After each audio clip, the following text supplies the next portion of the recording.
Hello नमस्कार, मैं R K Saxena, excellence mastermind coaching Rewa Madhya Pradesh. आज हमारा ये लॉ का टॉपिक है। लॉ के टॉपिक में हम पढ़ा रहे हैं आपको सीआरपीसी दंड प्रक्रिया संहिता 1973 वेरी गुड है ना। तो आज हम बताने जा रहे हैं आपको सेशन ट्रायल, जिसको सेशन विचारण बोलते हैं हिंदी में। तो ये आपके मेंस एग्जाम में भी, चाहे सिविल जज का हो या कोई अन्य स्टेट एग्जाम हो, अगर मुख्य परीक्षा में भी ये सेशन ट्रायल पूछा गया है तो बच्चे काफी घबरा जाते हैं कि सर ये पूरा हूबहू लिखना बड़ा कठिन काम है। तो आज हम सुनाएंगे आपको सेशन ट्रायल की एक कहानी। तो एक कहानी के रूप में आपको याद हो जाएगा, और प्री में इसमें क्वेश्चन कहां कहां से बनते हैं वो भी आज हम आपको बताने जा रहे हैं। तो चलिए हम चलते हैं सेशन ट्रायल। तो पहला क्वेश्चन तो यही बनता है, किस अध्याय में है ये? तो अध्याय कौन सा है? अध्याय 18 है ये। और धारा कहां से कहां तक है?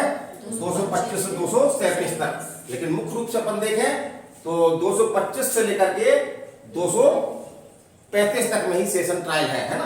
कुछ विशेष परिस्थितियां उसमें 236 और 37 में बताई गई हैं। तो चलिए अब चलते हैं। पहला तो हमको ऐसा मालूम है कि किसी भी आपराधिक मामले में दो पक्ष होते हैं। एक पक्ष होता है आपका अभियोजन पक्ष और दूसरा कौन सा पक्ष होता है? बचाव पक्ष। तो दो पक्ष होते हैं, यही पक्ष अपने अपने पक्ष रखते हैं और इसी के आधार पर न्यायालय जो है वो निर्णय देता है। तो सेशन ट्रायल में पहली बात तो ये बताई गई है धारा आपकी 225 में कि सेशन ट्रायल में जो अभियोजन पक्ष है उसका संचालन जो है वो किसके द्वारा किया जाएगा? तो लोक अभियोजक द्वारा। तो यहां से क्वेश्चन बनता है आपका कि धारा 225 में सेशन ट्रायल में अभियोजन पक्ष का संचालन जो है वो किसके द्वारा किया जाएगा? किसके द्वारा? लोक अभियोजक द्वारा। उसके बाद एक क्वेश्चन बनता है कि सेशन ट्रायल का जो है प्रारंभ जो है वो कैसे होता है, किन बातों से होता है? तो ये धारा 226 है, यहां से सेशन ट्रायल का प्रारंभ होता है। तो सेशन ट्रायल में सबसे पहले कौन आता है?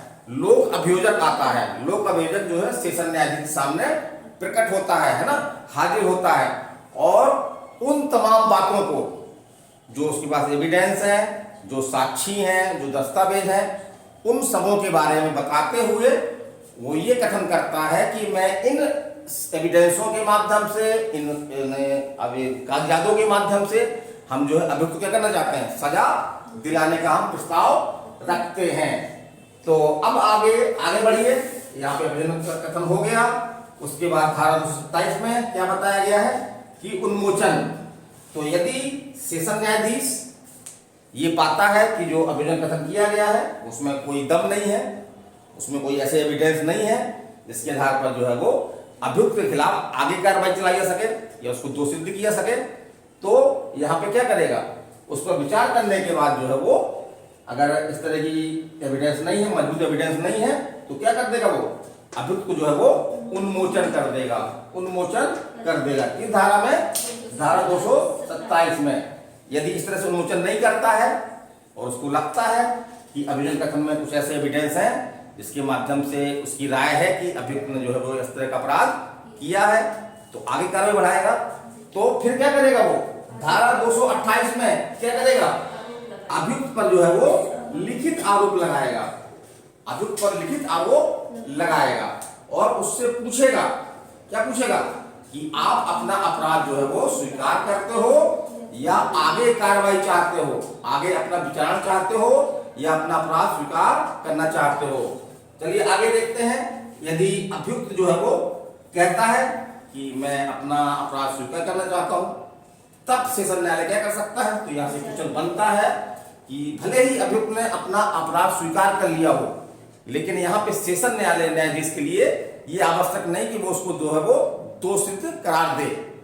दोषसिद्धि उसको दे सकता है, लेकिन अगर न्यायालय को लगता है कि दोषसिद्धि नहीं दी जानी चाहिए, कार्रवाई आगे बढ़ानी चाहिए, तो उसके दोषी होने के वचन के बावजूद वो जो है कार्रवाई आगे बढ़ा सकता है। और उसके बाद क्या होगा? कार्रवाई आगे बढ़ाएगा तो सबसे पहले अभियोजन साक्ष्य होता है ना। सेशन ट्रायल में या कोई भी ट्रायल है आपका, सबसे पहले अभियोजन साक्ष्य होगा, उसके बाद आपका कौन सा होगा? बचाव साक्ष्य। तो न्यायालय क्या करेगा, अभियोजन साक्ष्य के लिए जो है वो तारीख निर्धारित करेगा कि इस तारीख को अभियोजन जो है अपना साक्ष्य पेश करना शुरू कर दे। अब क्या होगा, जिस तारीख को निर्धारित की गई है अभियोजन साक्ष्य के लिए, उस तारीख में जो है अभियोजन लोक अभियोजक आएगा और बहुत सारी जो भी गवाहियां हैं उसके पास, जो भी कुछ उसके पास एविडेंस है, डॉक्यूमेंट है, वो सब पेश करेगा यहाँ पे, है ना। तो अभियोजन साक्ष्य होगा किस धारा में, धारा 231 में। अब यहाँ पे एक विशेष चीज दी गई है जो अन्य ट्रायल में नहीं मिलती है, कि अभियोजन साक्ष्य के बाद यदि न्यायालय को लगता है कि अभियोजन साक्ष्य में कोई ऐसा दम नहीं है कि अभियुक्त को जो हम दोषित कर सके, या इन साक्ष्यों के माध्यम से जो है अभियुक्त के खिलाफ कोई दोष सिद्धि वाला मामला नहीं बन रहा है, तो न्यायालय क्या करेगा, न्यायालय अभियुक्त साक्ष्य विचार करने के बाद यदि ऐसा पाता है तो क्या करेगा, 232 में, सेक्शन 232 में क्या करेगा, दोष मुक्त कर देगा, अभियुक्त को छोड़ देगा कि तुम्हारे खिलाफ कोई मामला ऐसा नहीं बन रहा है।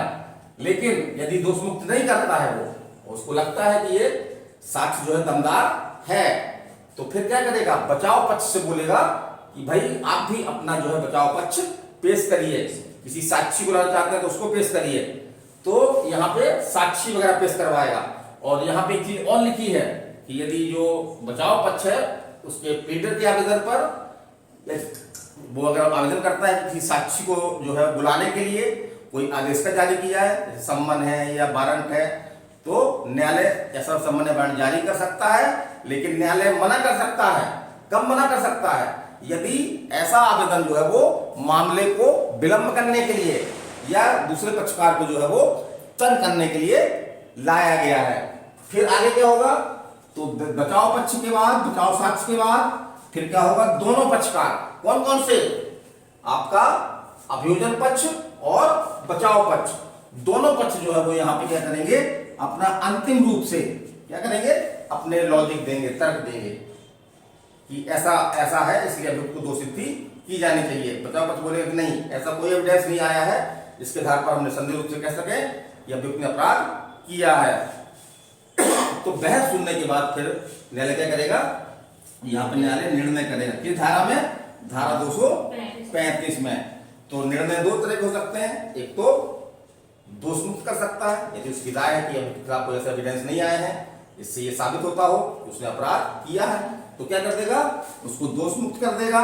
तो यदि न्यायालय को लगता है कि नहीं, इतने एविडेंस आए हैं, पर्याप्त एविडेंस आए हैं, इसके आधार पर हम कह सकते हैं, कह सकते हैं क्या, कहेंगे ही कि अभियुक्त ने अपराध किया है, उसको क्या करेंगे, दोषसिद्धि करेंगे, उसको दोषसिद्धि करेंगे।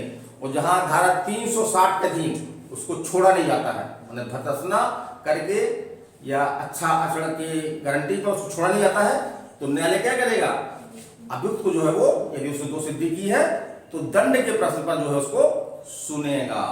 और अगली धारा जो 236 है, ये कहती है कि यदि अभियुक्त को पूर्व दोषसिद्धि के आधार पर अगर बढ़ा हुआ दंड दिया जाना है तो एक बार उसको जो है वो इस पूर्व दोषसिद्धि के मामले में भी उसको जो है वो सुना जाएगा। तो ये थी एक कहानी सेशन ट्रायल की।